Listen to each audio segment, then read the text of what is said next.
And a common thing that I was told in my DMs was, just these women are just sick of dealing with these broken men, men who can't communicate, men who are damaged, and this, that, and the other. And I completely acknowledge that if you're a human being and you're alive right now and you're watching this, you have issues. Okay, we all do. We've all seen some shit. Okay, we have.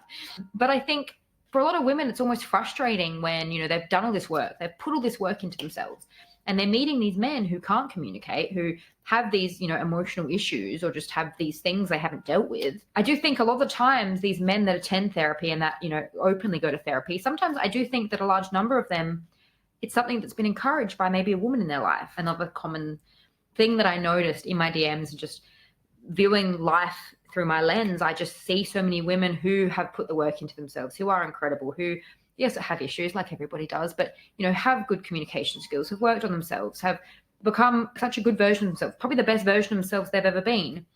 And just men aren't meeting them there. Maybe men do need to go to therapy to learn how to communicate their feelings, but I think that the faster way to solve some of these problems would be to go straight to the woman. For example, I was talking to one of my friends about the concept that I talked about in my last video of he likes you, but he doesn't like you enough, and how for men and women, it's different. For men, if you're hooking up, if you're in a, a situationship or something like that, it doesn't matter how long the relationship goes on. You could be hooking up for 2 weeks. Could be hooking up for 6 months. It doesn't matter. He likes you. He likes her. He just doesn't like her enough to, like, that girl is never going to become his girlfriend.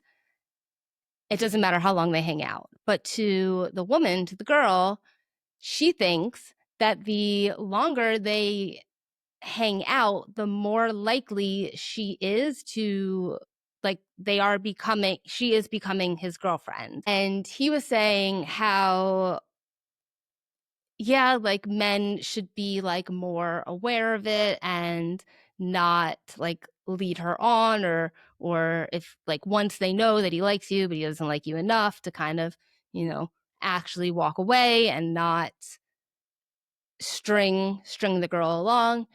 And I was saying how, well, first of all, that, like, that's asking a lot, I think, of a young man, in his 20s or early 30s, who has this girl that he likes hanging out with.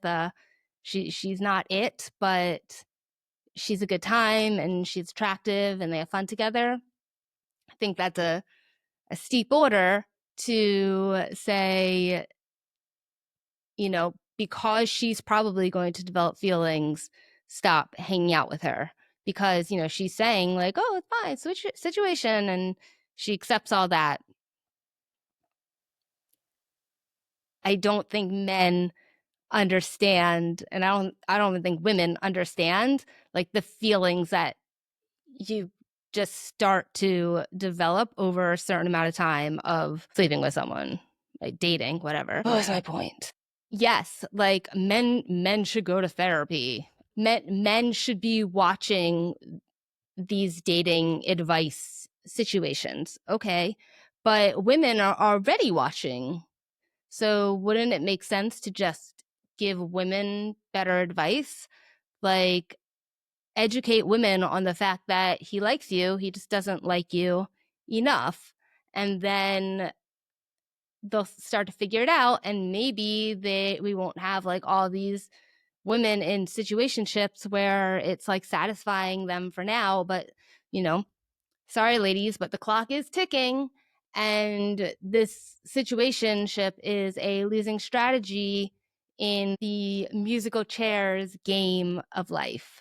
Also made it difficult because I think back in the day, and just, even now, like when you occasionally meet someone in real life, you get like the 4D experience. You get the general vibe that you just don't get through this like artificial drip feeding, like these online dating apps. You just don't get it as much as they try really hard. Like, I think, was it Hinge or something that kind of added like voice, you can put your voice in or whatever. I don't know. It still is not the same thing. Back in the day when it was a lot more common for men to pursue women. It was a lot easier to get a bit more of a general vibe and a general sense of who someone was when you meet them in real life. And if you I love how back in the day is like the 1950s.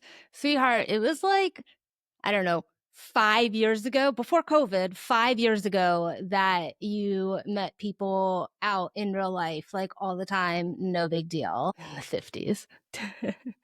Also, yes, get out, get off the dating apps, go out in the real world, meet people, do stuff, meet people, go to parties, that not to bars and clubs, but to like house parties.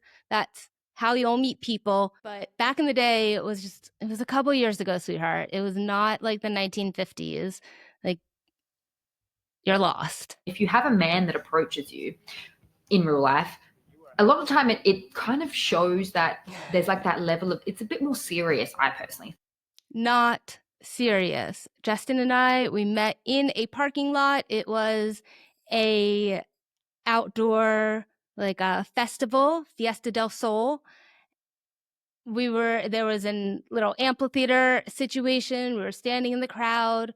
I was standing by myself. I got separated from whoever I'd walked over with. Justin was standing in a group of people, to the side. I saw him, he took a step forward, he spun around, and he smiled at me and he said, "Hi." Not serious. Smile. Hello. Not serious. And I think with just the kind of swiping that we see nowadays, it's made people feel a lot more disposable. I would argue that the apps, but also Sex and the City, are responsible for this attitude and culture of disposable men that we have. All in all, I enjoyed spending time in Ms. Bradshaw's sharp, funny, finely drawn world where single women rule and the men are disposable.